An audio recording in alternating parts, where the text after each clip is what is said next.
gusimbuza iyo twavugana na shareholder ndetse na innovation iyo twashaka amafaranga ibisimbuza bisimbuzwe niyo going forward nuko tugiye gushaka uburyo twashyiraho maintenance plan ku buryo n'ikintu dukora icyo bita preventive maintenance aho kugira ngo dutegereze cyangirike ahubwo tukirinda kwangirika hanyuma na hamwe babura amazi wenda kubera ko natwe tutakoze inshingano zacu neza umuntu twagombaga guha amazi akamugeraho kandi natwe tugakurikirana ko kuko yamugezeho. Umusesenguzi mu bukungu Profeseri Karuranga Egide asanga guha amahirwe abikorera bagashora imari mu gukwirakwiza amazi y'abakinnyi mu byakemura iki kibazo.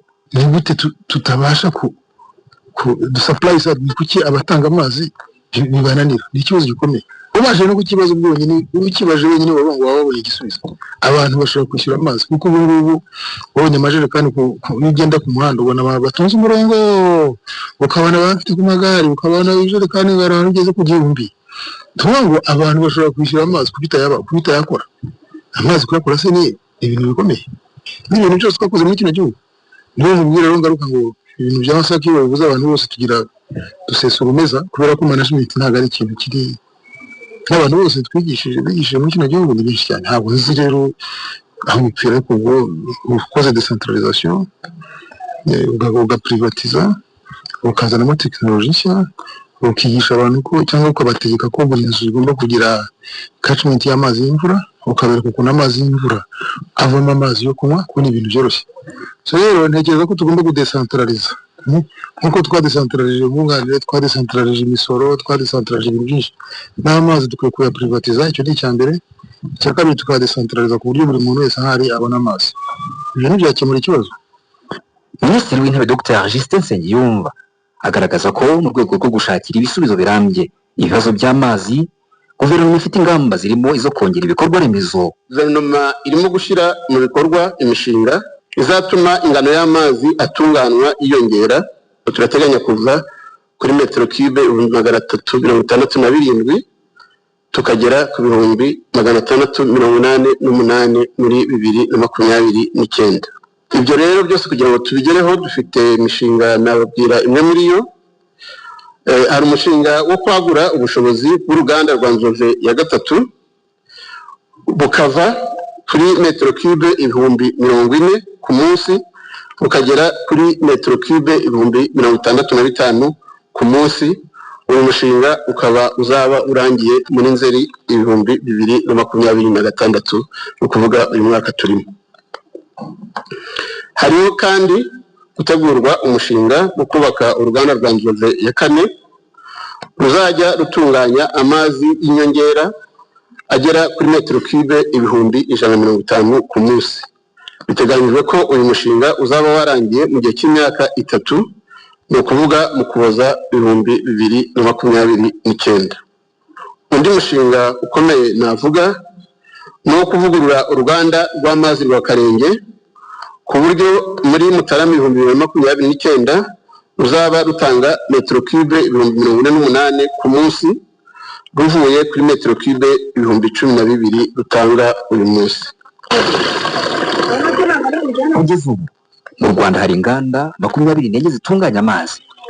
Mu mwaka wa 2024 zari zifite ubushobozi bwo gutunganya metero cube miliyoni zisaga 78 ku mwaka. Urakoze Calixte Kaberuka.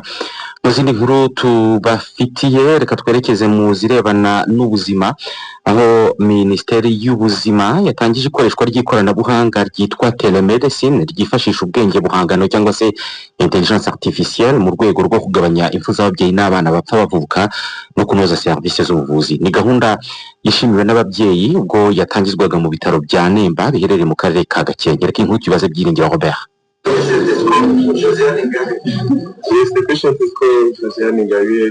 Mu cyumba cy'ababyeyi batwite mu bitaro bya Nemba muri Gakenke, umuganga w'ababyeyi arimo kwifashisha ikoranabuhanga rya telemedicine ryifashisha ubwenge buhangano AI akumvikana n'umuganga w'inzobere mu kuvura no kubyaza uherereye muri Minisiteri y'Ubuzima akamusobanurira uko agomba kwita ku mubyeyi bidasabye ko ajya mu bindi bitaro byisumbuyeho. in the basic scale. Umuganga uvura ababyeyi mu bitaro bya Nemba Dr Uwacu Mudusa Gisire aravuga ko ikoranabuhanga rigiye kubafasha gutanga serivisi yihuse ku babyeyi. Ni ikoranabuhanga twamaze guhugurirwa na Minisiteri y'Ubuzima. Uko mubibona rero ni ikoranabuhanga ukuvuga ngo nambaye kamera, ariko kamera ifite mu buryo bwa AI ku buryo ushobora kuyiha komande ibyo nshaka gukora ikabikora. Ni kamera impuza n'umuganga w'inzobere uri kuri Minisiteri y'Ubuzima kugira ngo abe yamfasha mu kibazo naba nagize ndi kuvura umurwayi. Ikintu bizadukemurira rero ni ukugabanya amatraseri yavaga ku bitaro by'akarere ajya i Kigali gushaka inzobere. Ikindi rero gikomeye ni mu kugabanya impfu z'ababyeyi n'abana, abana bapfa bavuka cyangwa se ababyeyi bapfa bari kubyara. Ni ukuvuga ngo hari ukuntu twagiraga ibyihutirwa uriho kubaga umugore ukaba wagira ikibazo uri kubaga. Igihe rero cya gihe cyo kumuvana kuri bya bitaro ajya i Kigali cyangwa se kubonana n'iyo nzobere cyangwa se ajya Musanze, icyo gihe kikaba cyamutwara ubuzima. Ni ukuvuga ngo kanya ushobora kwambara kamera mubona kabaga iyo nzobere iri kureba, iyo nzobere ikambwira bigenze gutya bityo ubuzima bw'umubyeyi n'umwana bugatabara. Minisiteri y'Ubuzima ivuga ko ku ikubitiro iri koranabuhanga rya telemedicine ryifashisha ubwenge buhangano ryatangirijwe mu bitaro bya Nemba muri Gakenke, ariko rikazagezwa no mu bindi bitaro 10 mu gihugu bisanzwe bifite impfu z'ababyeyi n'abana bapfa bavuka. Ababyeyi bavuze ko bashima iri koranabuhanga kuko rije kubafasha kubona serivisi zihuse bidasabye ko bajya ahandi. Ufite ikibazo umwana ashaka kubyuka kitari igihe baramfasha umakuru mu nda bavugana n'inzobere birangira babona ko bamfasha ndabyaye. Naje mfite ikibazo cyo mu nda hano bamuvuze bw'ibanze ariko ntabwo byari bihagije bitewe n'uburwayi nari mfite, babasha kuvugana n'inzobere bakoresheje ikoranabuhanga. Turashimira leta y'u Rwanda iri guteza imbere ikoranabuhanga kubera ko umuntu abona serivisi mu buryo bwihuse, kandi kubera ko ari inzobere tuba twizeye ko ibyo bari kudukorera biri buze kudufasha. Umuyobozi mukuru w'ibitaro by'akarere ka Gakenke bya Nemba Dr Mbonyintwari Donatien avuga ko iri koranabuhanga rizabafasha gutanga serivisi nziza ku babyeyi benshi bakira buri kwezi. Ubu tugeze ku babyeyi bagera hagati ya 270 na 300, murumva ko ari umubare munini umaze kwiyongera. Ikindi rero bigiye kudufasha ni ukugira ngo uburyo bwo kugabanya impfu z'ababyeyi. Nemba nayo yari iri mu bitaro mbere byagiraga impfu z'ababyeyi ndetse n'iz'abana.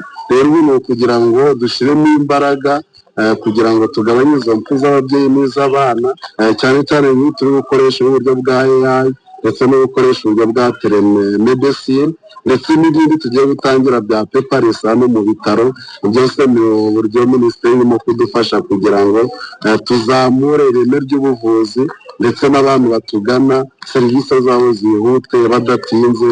Ikoreshwa rya telemedicine ryifashisha ubwenge buhangano AI ni imwe mu nzira zizafasha kubaka ubuvuzi bushingiye ku ikoranabuhanga no kugeza serivisi ku baturage aho bari hose. Iri koranabuhanga rije mu gihe u Rwanda rukomeje gushyira imbere ikoreshwa ry'ikoranabuhanga mu nzego zitandukanye hagamijwe kwihutisha iterambere no kunoza serivisi zihabwa abaturage. Robert Byiringiro mu karere ka Gakenke. Professor Robert, mu birebana n'ingufu itsinda ry'impuguke rimaze icyumweru mu Rwanda mu bugenzuzi kwiyubaka ry'ikigo cy'ubushakashatsi no kubyaza umusaruro ingufu za nucleaire mu Rwanda ziragaragaza ko igihugu kiri mu nzira nziza zicyemerera kuba cyakomeza ibindi byiciro bisigaye kugira ngo iki kigo gitangire ibikorwa byacyo mu Rwanda. Inkuru ya Kwizera Adams. Hashize icyumweru itsinda ry'impuguke z'ikigo mpuzamahanga gishinzwe ingufu za nucleaire rikora ubugenzuzi bugamije kureba aho u Rwanda rugeze rwitegura gushyiraho ikigo cya nucleaire kizifashishwa mu bikorwa bitandukanye birimo ubuvuzi, ubuhinzi, inganda, ubucukuzi bw'amabuye y'agaciro, ubushakashatsi muri siyansi ndetse n'uburezi. Ni ubugenzuzi buje bukurikira bw'izindi mpuguke zakoze muri Werurwe uyu mwaka bwasuzumagaho gahunda y'u Rwanda yo guteza imbere ingufu za nucleaire zikoreshwa mu gutanga amashanyarazi zigeze. Ikigo cy'ingufu za nucleaire ni ikigo kizubakwa mu byiciro 3 bitandukanye nk'uko umuyobozi w'ikigo cy'igihugu gishinzwe ingufu na atomique Dr Fidel Ndahayo abisobanura.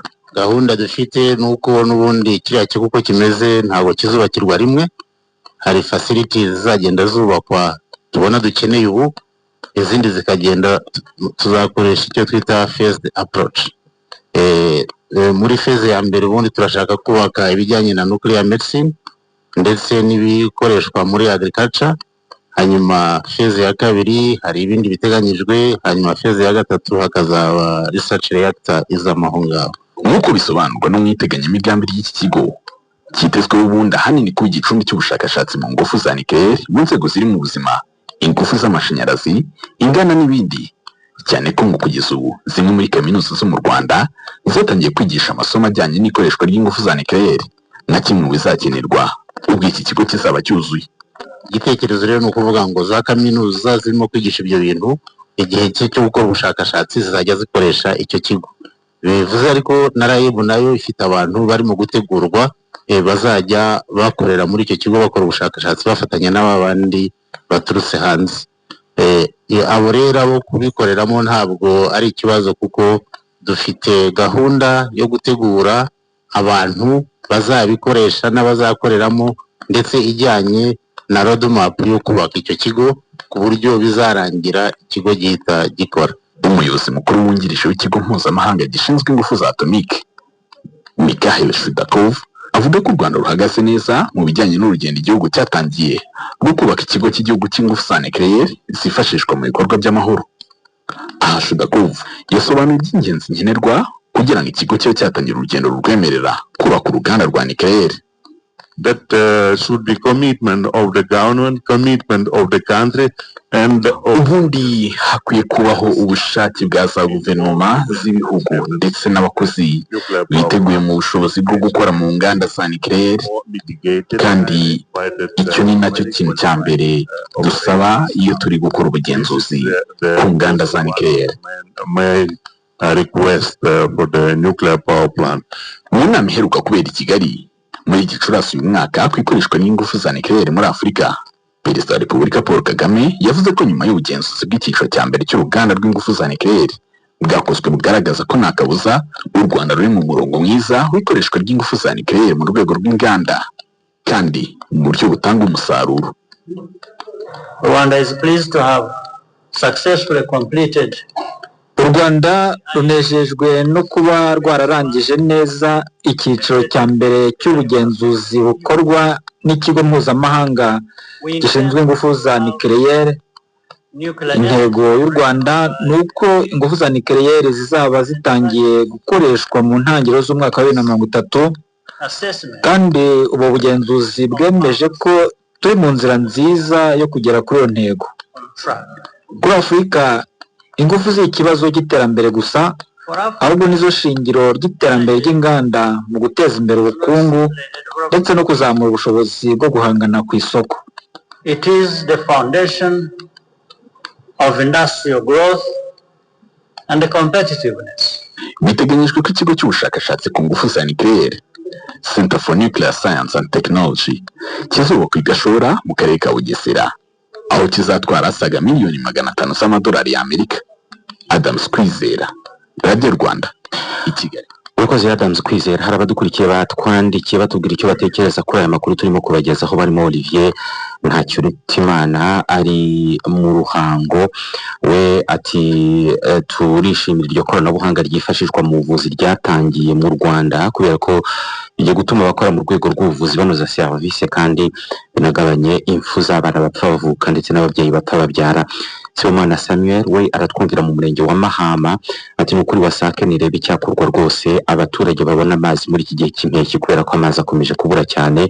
Uyu twumvira Musanze yitwa Frederic Maniriho Gisa, we ati ikibazo cyo kubura amazi gikurikiranwe rwose, ati kubera ko amazi ibura ryayo riteye ikibazo mu gihugu hose. Ati kandi twishimiye ko ubuvuzi burimo gukoresha ikoranabuhanga rya artificial intelligence. Witwa B Alex we ati turashima ubuyobozi bwacu bukomeje gushyira imbaraga mu ikoranabuhanga riteye imbere mu buvuzi kubera ko bizateza imbere imibereho myiza y'abaturage n'ubuzima bwiza muri rubanda. Witwa Ntirampeba Ernest we ati rwose ati ndi Nyanza Ikibirizi, ati turashimira uburyo u Rwanda rumaze kugera ku iterambere kandi hakoreshwe uburyo abaturage bafashwa bahabwe amazi kandi nibiba byiza agezwe mu Rwanda hose cyane cyane muri iki gihe cy'impeshyi. Jean-Claude Bill Gates ari inemba ati hagire igikorwa ikibazo cy'amazi gikemurwe kubera ko kirahangayikishije mu gihugu hose. Reka dusoreze kuri Germain izi byose ati turashima ko u Rwanda rukomeje gutera imbere muri service zitangwa vuba murambabarira ati kandi mu buryo bworoshye binyuze mu ikoranabuhanga ati nibyo kwishimira kubera ko biratuma ubuzima bw'abaturage bukomeza gutera imbere kandi ikoranabuhanga riratanga amahirwe mashya mu nzego zinyuranye. Reka mu kanya nitugaruka tubagezeho izindi nkuru twabateguriye by'umwihariko turavuga ku imurikagurisha ryo mu ntara y'Amajyepfo.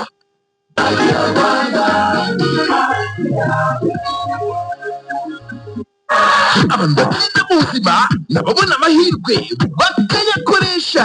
Iyo duhaha abenshi barishyura bakigendera, ariko abaharanira intsinzi bo basaba fagitire ya EBM kuko bamenye ibanga ryo gutsinda. Nibyo koko ikurire loto yakuzaniye Tenga Promo, aho fagitire zawe za EBM zaguhesha amahirwe yo gutsindira agera kuri miliyoni 50 y'amanyarwanda buri kwezi. Kanda akanyenyeri 562 urwego kwiyandikisha kuri Tengamara na Tenga Promo usabe fagitire ya EBM maze ujye mu bahabwa ishimwe kuri TVA ubone n'amanota yo gukina no gutsindira menshi. Tenga Promo bamiliyoneri bubake n'u Rwanda wifuza. Icyitonderwa n'amafaranga usabwa kugira ngo ukinire ibihembo bya Tenga Promo. Iyo nkoresheje produit ya Movit songa uko nshaka udushya na Movit. Iyi produit ivuguruye igura umusatsi mwiza muremure kandi woroshye. Gerageza fitiri iyo ariyo yose maze ukoreshe spray ya Movit ituma umusatsi wawe ubengerana ugaragaza itandukanye. Movit iboneka mu masalo yose na butike zikwegereye. Movit all day confidence. Inshuti y'umuhinzi urufatiro rwo kwigira n'itubura. Muhinzi nawe rubyiruko itegura igihembwe cy'ihinga cya 27 hakiri kare wiyandikishe muri Smart Nkunganire kugira ngo uzabone inyongeramusaruro n'imbuto ukeneye kuri nkunganire ya leta. Ibuka kandi ibi bintu bitatu by'ingenzi. Iyandikisha ukoresheje simukadi kubaruyeho ukanda akanyenyeri 774 urwego ukurikiza amabwiriza wiyandikishe. Andikisha ubuso cyangwa pe imirima yose uzahingaho mu gihembwe cy'ihinga cya 27A. Ibuka ko kugira ngo uzabone umusaruro mwiza biba byiza ufashe ifumbire yose wemerewe igakoreshwa aho wayisabiye. Ukeneye ubundi bufasha amagara umurongo mugari wa Tubura 2580. Ku bindi bisobanuro baza umukangurambaga wa Tubura cyangwa umujyanama w'ubuhinzi bagufashe. Ubutumwa ubugejejwe na Tubura umufatanyabikorwa wawe wizewe. Reka none twerekeze mu ntara y'Amajyepfo aho mwimurikagurisha ryo ku rwego rw'intara y'Amajyepfo ririmo kubera mu karere ka Huye byanitabiriwe n'akarere ka Nyaruguru na Nyamagabe. Ubuyobozi bw'intara y'Amajyepfo bwijeje abahinzi gushyira imbaraga mu buhinzi kugira ngo n'inganda zitunganya ibikomoka ku musaruro w'ubuhinzi zibone ibyo zitunganya. Reka inkuru tubaze Evariste Kalisa. Ibirayi, icyayi na kawa, ibikoresho by'ubugeni ndetse n'inkweto ni bimwe mu by'akarere ka Nyaruguru kaje kumurikira abitabiriye imurikagurisha ku rwego rw'intara y'Amajyepfo. Umukozi w'umuryango wa Denya wita ku iterambere ryiganjemo iry'ubuhinzi mu karere ka Nyaruguru, Muhongerwa Judith, avuga ko baje muri imurikagurisha kugaragaza utundi turere ko muri Nyaruguru higanje igihingwa cy'ibirayi uhereye ku butubuzi bw'imbuto yabyo. Icyo twagaragaje hano ni ubwoko butandukanye bw'imbuto dufite usanzwe dutubura muri Adenya.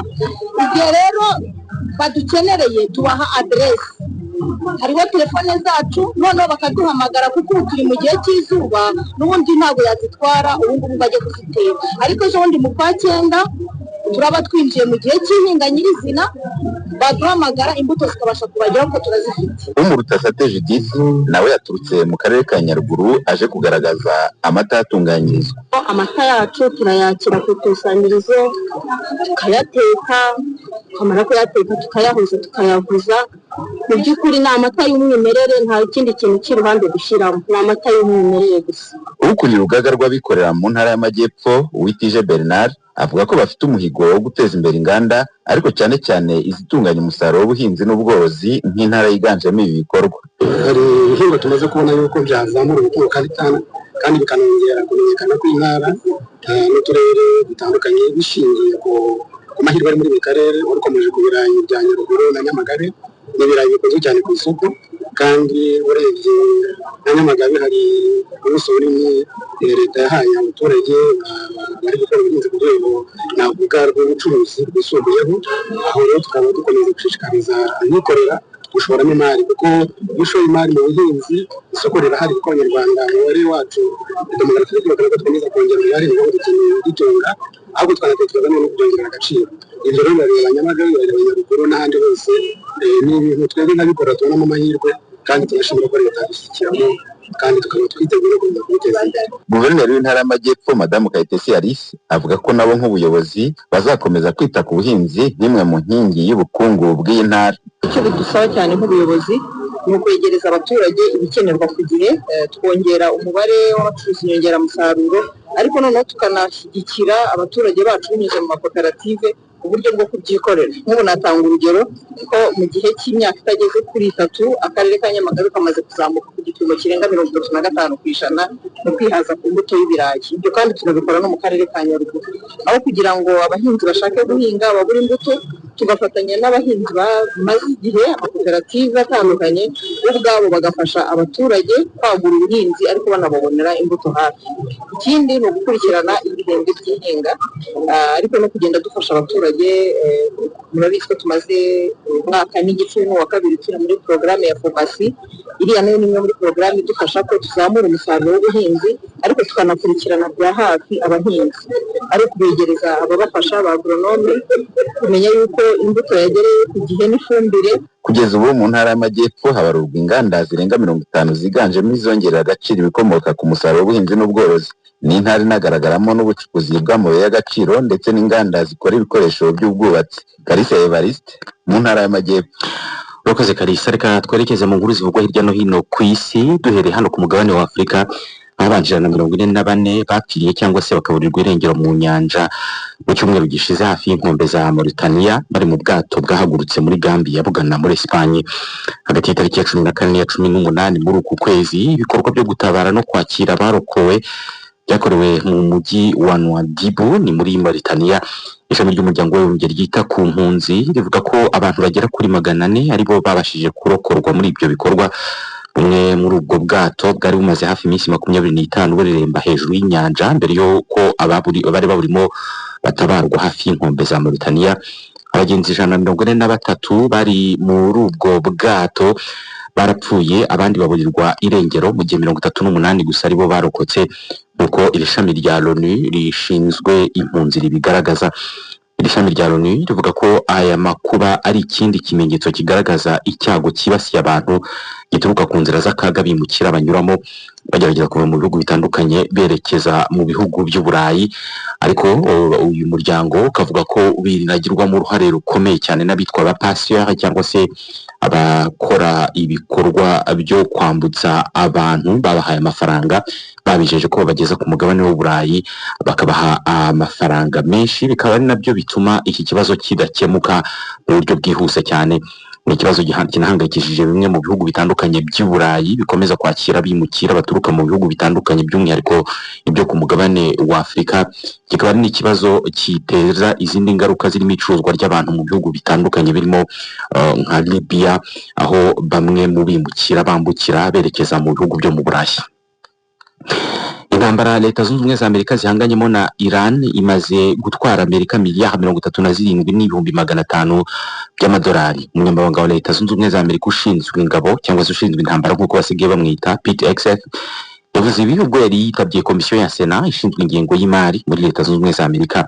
Ayo mafaranga yiyongereyeho hafi miliyari 8 z'amadolari ugereranije n'imibare yaherukaga gutangazwa mu kwezi kwa gatanu muri uyu mwaka. Bwana Hegseth yabwiye komisiyo ya Sena ishinzwe ingengo y'imari ko hakenewe byihutirwa ko abagize inteko ishinga amategeko bemeza izindi miliyari 87 z'amadolari zigenewe minisiteri y'ingabo.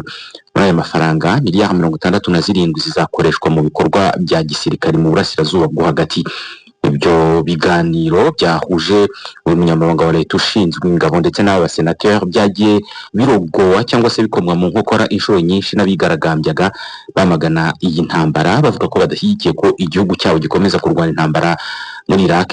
Ndetse ni ibiganiro byarangiye minisitiri w'ingabo cyangwa se umunyamabanga wa leta ushinzwe ingabo ndetse n'umwe mu basenateri baterana amagambo. Uwo musenateri akaba yanengaga iby'iyo ntambara, avuga ko Perezida Donald Trump yavuga ko ari intambara izamara ibyumweru bitageze kuri 6, none ubu ngubu imaze kumara amezi agera muri 5. Bwari ubwa mbere Hegseth ageze mu nteko ishinga amategeko kuva imirwano hagati ya Amerika na Iran yakongera kubura mu cyumweru gishize. Bikaba bibaye nyuma y'uko hemejwe ko abasirikari 3 b'Abanyamerika biciwe muri Iran mu cyumweru gishize ubwo imirwano yongeraga gusubukurwa.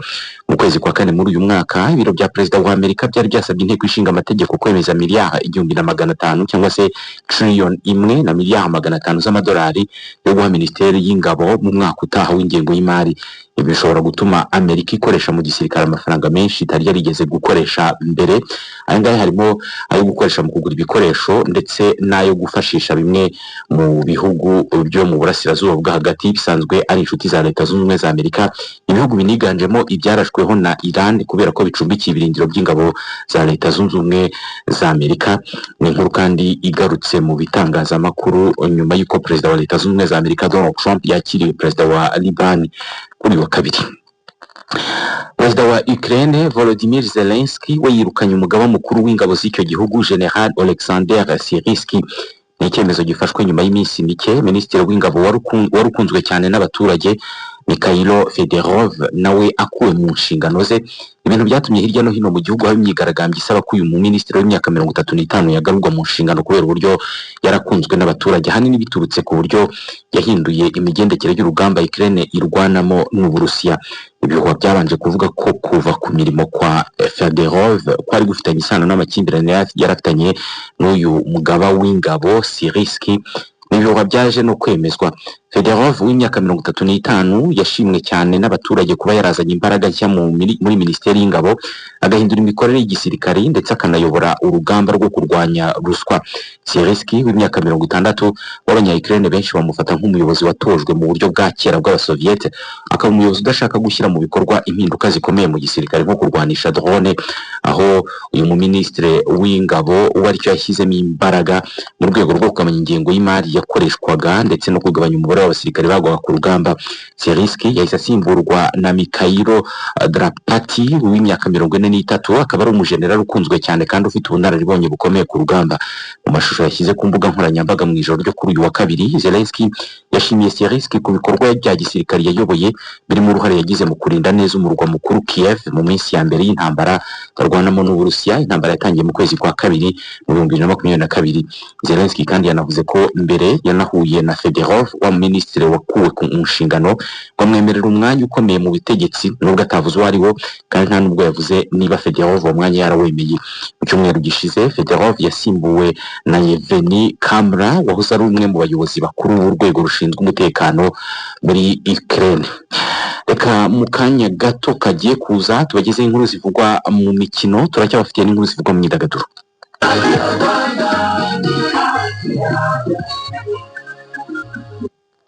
Kari wowe nyampaye na Pierre iminsi myinshi cyane uraho ni amakuru se sha nta mahoro nayo pe ubu nashaka kuva mu kode nkagura inzu nanjye ariko neza nabuze aho nakurira muri Kigali reka urahegera ibintu byose nyine narinze njya kure ariko mana yaje kunsetsa buriya ikintu cya mbere ni amakuru nturamenya ibyahize estate ngo heza estate cyane rwose ni umudugudu mushizitiye uri hafi kuzura hanga ahahiriye batsinda haratekanye hari kurangira inzu nshya zubaka mu ikoranabuhanga rigezweho ritagira ibi ngibi byaje ngo ni za imipitera karekare.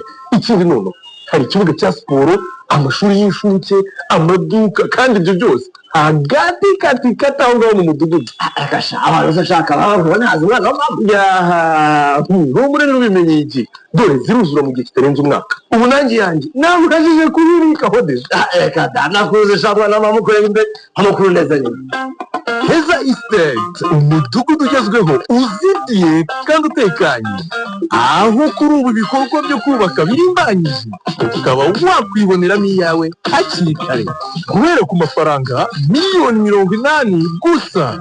Yandi makuru wahamagara kuri nimero ikurikira ariyo 0788 77 50 033. Kumva mura bigezweho na RS.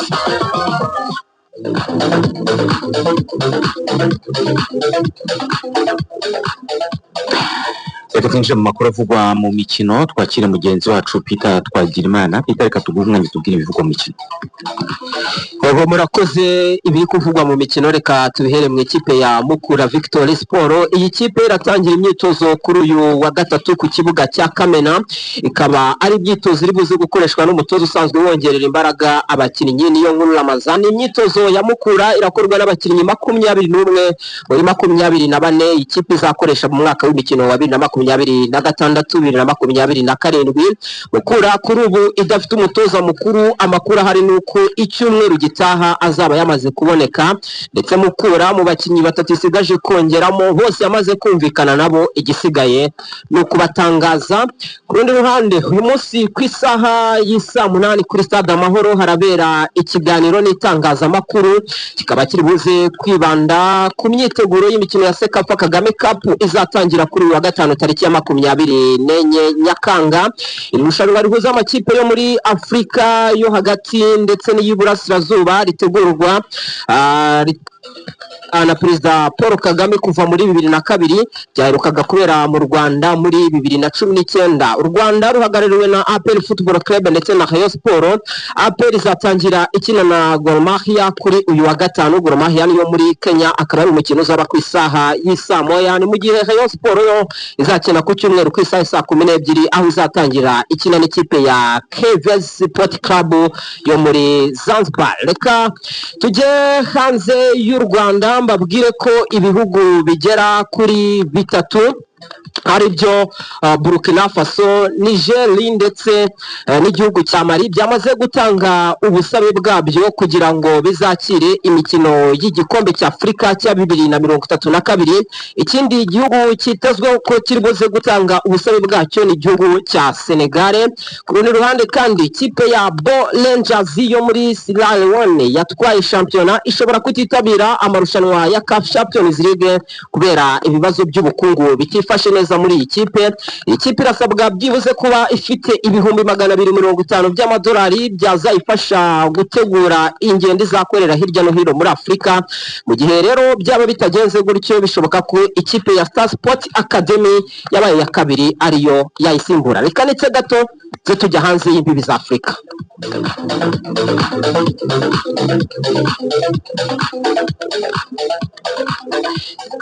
Hanze y'umugabane wa Afrika, ikipe ya Chelsea Football Club irashaka myugariro w'ikipe y'igihugu y'Ubwongereza John Stones kuri udafite ikipe nyuma yaho amasezerano ye yarangiye ubwo yari mu gikombe cy'isi.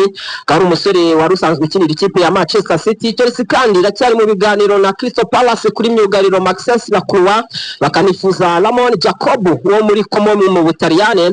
Uko Chelsea yifuza abakinnyi bo muri defense ni nako ishaka kwekura abandi barimo Terovo Chalobah, Axel Disasi ndetse na Benoit Badiashile. Ku rundi ruhande kandi ikipe ya Real Madrid irashaka gusinyisha Rodrigo Hernandez Cascante Rodri imukuye muri Manchester City. Uyu mukinnyi ukina hagati mu kibuga wanabaye umukinnyi mwiza mu gikombe cy'isi cya 2026 yamaze kubwira ikipe ya Manchester City ko ashaka kwigendera. Hari hashize iminsi Florentino Perez, perezida w'ikipe ya Real Madrid, atifuza uyu musore, ariko ku mugoroba washize nibwo yongeye kubura dosiye y'uyu musore. Ubu ngubu igisigaye nuko Manchester City na Real Madrid byakumvikana ku mafaranga azamutangwaho. Ikipe ya Aston Villa isanzwe ifitanye imikoranire n'u Rwanda mu bijyanye no kwamamaza ubwiza ndetse n'ubukerarugendo bw'u Rwanda yamaze kumvikana n'ikipe ya Chelsea, yohereje bid ku witwa Alejandro Garnacho. Uyu y'umunya Argentine mu masaha make turaza kumubona mu mwambaro w'ikipe ya Aston Villa. Ku rundi ruhande ikipe ya Arsenal yo yashyize Nico Williams ku rutonde rw'abakinnyi yifuza gusinyisha muri iyi mpeshyi. Nico Williams ukina satira aciye ku ruhande rw'ibumoso muri Athletic Club Bilbao hariya muri Espagne, afite release clause ya miliyoni 90 z'amayero. Tugenda dusoza reka mbabwire ko umufaransa Michael Olise bivugwa ko afite umwana w'amezi 20 ariko uyu mukinnyi akaba yaranze kujya kumureba ndetse no kumwitaho. Ikinyamakuru Bild cyandikirwa hariya mu Budage cyatangaje ko uyu Michael Olise w'imyaka 24 yabyaranye na Fatima Zonbichel w'imyaka 34, ariko akimara kumenya ko atwite Olise yanze kwita kuri uyu mugore. Icyakurikiyeho nuko akimara no kubyara yahise yohereza abanyamategeko be ngo baje kuganira n'uyu mugore kubyo bazajya baha umwana. Gusa akimara no kumubyara Olise yanze kugira icyo yongera kumufasha. Nibyo twaba tugarutseho, ubwo ibindi ni mu biganiro byacu bitaha n'amakuru mwanafunzi. Murakoze cyane Peter, reka twifurize kugira umunsi mwiza. Murakoze cyane. Reka mu kanya gato tubabwire ibivugwa mu myidagaduro.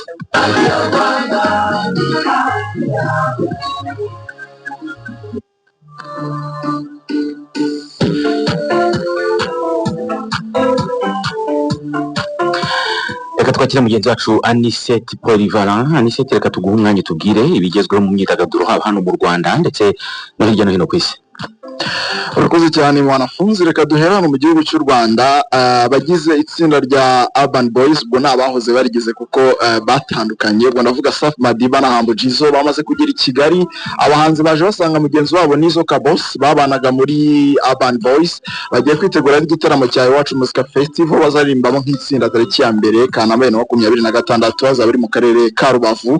Abahanzi bamaze igihe badahurira ku rubyiniro nyuma yo gutandukana bikarangira Safi ye gukomereza umuziki muri Leta Zunze Ubumwe za Amerika no muri Canada, Humble Jizzo akajya mu gihugu cya Kenya, naho Nizo Kabos akaguma mu gihugu cy'u Rwanda. Bagiye guhura ku rubyiniro mu gitaramo gisoza serukiramuco rya MTN Iwacu Music Festival, ubwo ni Ngoma, Muhanga, Karongi na Nyagatare ndetse na Musanze bazataramira muri weekend ya tariki 25 Nyakanga 2026, hanyuma bagahita basoreza mu karere ka Rubavu gazaba ari tariki ya mbere Kanama 2026 ari naho Urban Boys izaririmba.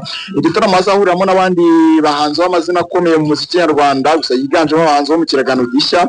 Ubwo navuga abahanzi 8 bari kuzengurukana na EAP muri serukiramuco ari bo Roskana, Maron, Kivumbi King, Marina, Bushari, Chris Easy, Kenny Sol ndetse na Davis T.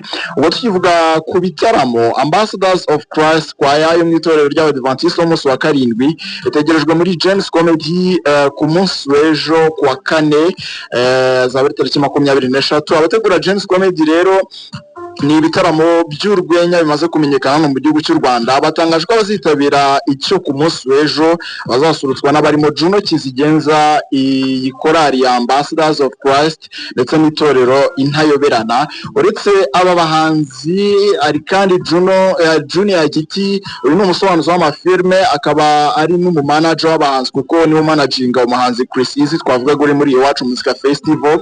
Yatumiwe mu gace ka Meet Me Tonight ko kuganiriza urubyiruko ruzarwitabiriye iki gitaramo, baruganiriza urugendo rwe n'icyo bakora kugira ngo biteze imbere. Itorero Intayoberana rero rizakoresha iki gitaramo mu kumenyekanisha igitaramo cyabo kizaba tariki 25 Nyakanga 2026. Ni mu gihe Ambassadors izaba irarikira abantu kuzitabira igitaramo cyabo kizaba tariki 30 Kanama kikabera muri BK Arena.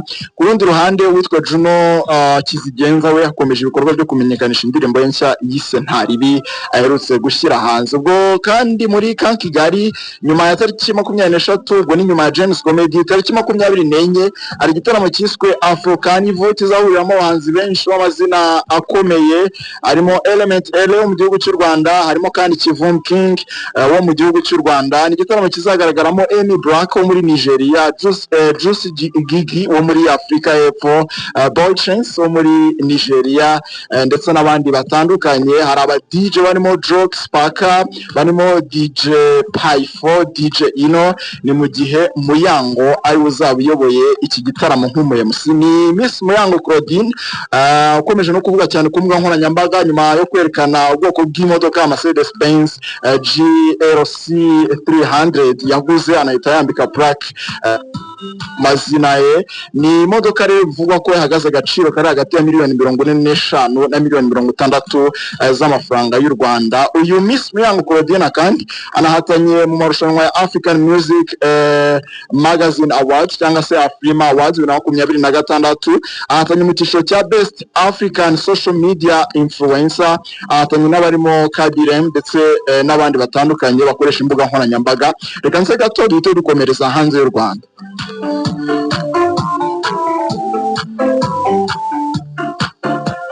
Hanze y'u Rwanda hari kuvugwa cyane ku mbuga nkoranyambaga ubukwe bwa Mr Beast. Yitwa James Donaldson, yamenyekanye ku rubuga rwa YouTube nka Mr Beast, dore ko ariwe muntu ukoresha urubuga ukurikirwa n'abantu benshi kurusha abandi bose ku isi. Yakoze ubukwe rero n'umukunzi we Teya Brusen nyuma y'imyaka 4 bari bamaze bakundana kuva bahurira muri Afrika y'Epfo muri 2022. Abinyujije ku mbuga nkoranyambaga ku munsi w'ejo 21 Mr Beast yasangije amukurikira amafoto agaragaza ubukwe bwabo. Ati nyuma na nyuma nabonye Madame Beast, ati kandi uyu nguyu yari umunsi wanjye wa mbere wanshimishije mu buzima bwanjye. Kuri Noheli ya 2024 nibwo Mr Beast yambise impeta uwitwa Teya Brusen, yamwambitse impeta y'urukundo amusaba kuzamubera umugore, undi nawe arabyemera. Ni mu gihe kandi umuraperi wo muri Amerika yitwa Ferwap nyuma yo kuva muri gereza agasanga umukunzi we Alexis aracyamutegereje mu gihe kingana n'imyaka 3, ubu yamaze kumwambika impeta y'urukundo rero amusaba kuzamubera umugore, undi nawe ahita abyemera nta kuzuyaza. Hanze y'u Rwanda n'ubundi baracyavuga ibisigisigi by'igikombe cy'isi cyasojwe muri weekend. Igikombe cy'isi cyahujwe n'imyidagaduro cyane. Ubu rero amakuru ahari nuko nyuma y'umukino wa nyuma Espagne yatsinzemo Argentine, umuraperi w'umunyakanada Drake yari yanateze ko Argentine iri butsinde igatwara igikombe cy'isi, birangira ariwe arenga miliyoni n'igice y'amadolari y'amanyamerika. Yase ategura ikirori rero yise Nocta Manon, ikirori cyabereye muri New York muri Leta Zunze Ubumwe za Amerika, cyitiriwe n'ibyamare bitandukanye yatumiye birimo Devin Booker, Zach Bia, Kevin Durant baramuzi muri basket, harimo kandi Sex Rate, umuraperi ukomeye muri Leta Zunze Ubumwe za Amerika. Cyanagaragayemo umuraperi ukomeye mu gihugu cy'Ubwongereza witwa Central C. Ikiri nuko ngo bitabiriye iki gitaramo ngo bahawe impano idasanzwe nubwo hatigeze hatangazwa ubwoko bwayo. Yitwa DJ Khaled, amaze igihe ateguje album ya 14 yitwa Arm of God. Album agomba kujya hanze tariki 17 Nyakanga 2026, bikaza kurangira itagiye hanze. DJ Khaled yatangaje ko impamvu itasohokeye igihe ari umwanzuro wafashe wo kuyitinza cyangwa se kuyegeza inyuma, nyuma yo kwitabira ibitaramo bitatu Jay aherutse gukora muri Leta Zunze Ubumwe za Amerika. Ngo muri ibi bitaramo yahakuye ibindi bitekerezo cyangwa se izindi inspiration, ni ibitekerezo bizamufasha gukomeza kugira album ye nziza nini kurusha uko imeze. Abakunzi ba filime bategereje yitwa Avengers Doomsday, ingi izajya hanze tariki 18 kuboza muri 2026. Nyuma y'umunsi umwe gusa rero hagiye hanze amatike yo kuzajya kureba iyi filime mbere y'abandi. Ubwo ni mu nzu zerekanirwamo amafilime zizwi nka movie theater. Nyuma y'umunsi umwe gusa yari maze aya matike agiye hanze, ngo bamaze kugurisha amatike afite agaciro ka miliyoni 16 n'ibihumbi 500 by'amadolari y'amanyamerika.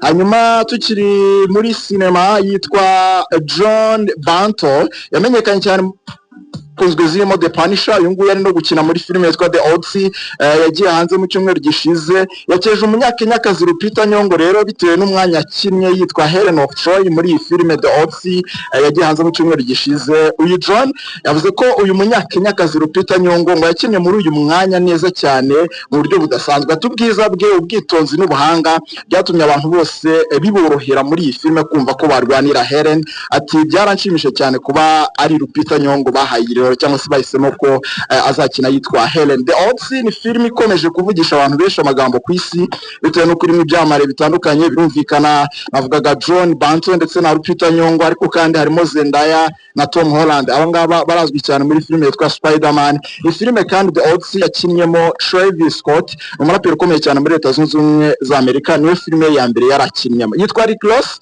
afite ibitaramo mu ruhererekane rw'ibitaramo yise Boss Classic Port of Miami Miami cyangwa se Rick Ross Port of Miami. Ibitaramo ari kumurikiramo album ye yise Set of Stone aherutse gushyira hanze Set in Stone, ariko kandi akaniziza imyaka 20 amaze abaye umuhanzi munini ku isi yose. Ubu rero ibi bitaramo bye bigeze muri Florida ahitwa Orlando, akorera igitaramo tariki 24 z'uku kwezi. Hanyuma kandi dusoreze kuri J. Cole nari mu bitaramo bizenguruka isi yise The Fair of World Tour, nyuma ya Philadelphia yataramiye ku itariki 20, n'ubundi niho naho yakomereje mu ijoro rya tariki 21 yataramiye Philadelphia. Ni ibitaramo azasoreza muri Afrika ya tariki 12 z'ukwezi kwa 12 muri uyu mwaka mwanafunze. Urakoze cyane, ni reka twifurize kugira umunsi mwiza. Umunsi mwiza. Tujya gusoreza aya makuru. Twabwiye ko mu gihe muri ibi bihe by'impeshyi hirya no hino mu gihugu hakomeje kuvuga ikibazo cy'ibura ry'amazi, abaturage barasaba guverinoma gushyiraho ingamba zirambye zo gukemura iki kibazo. Naho Minisiteri y'Ubuzima yatangije ikoreshwa ry'ikoranabuhanga rya telemedicine ryifashisha ubwenge buhangano cyangwa se intelligence artificielle mu rwego rwo kugabanya impfu z'ababyeyi n'abana bato bavuka no kunoza services z'ubuvuzi. Mwakoze kutwumva, twari kumwe na Thierry wadufashije ku buhanga bw'ibyuma, ni Thierry Ruzindana. Clara Uwineza arimo kugenzura gahunda za Radio Rwanda, mu gihe Savera Nyirarukundo we yayoboye aya makuru. Nitwa Ismael Mwanafunzi, ku isambiri turabageza andi makuru mu buryo bw'icamake.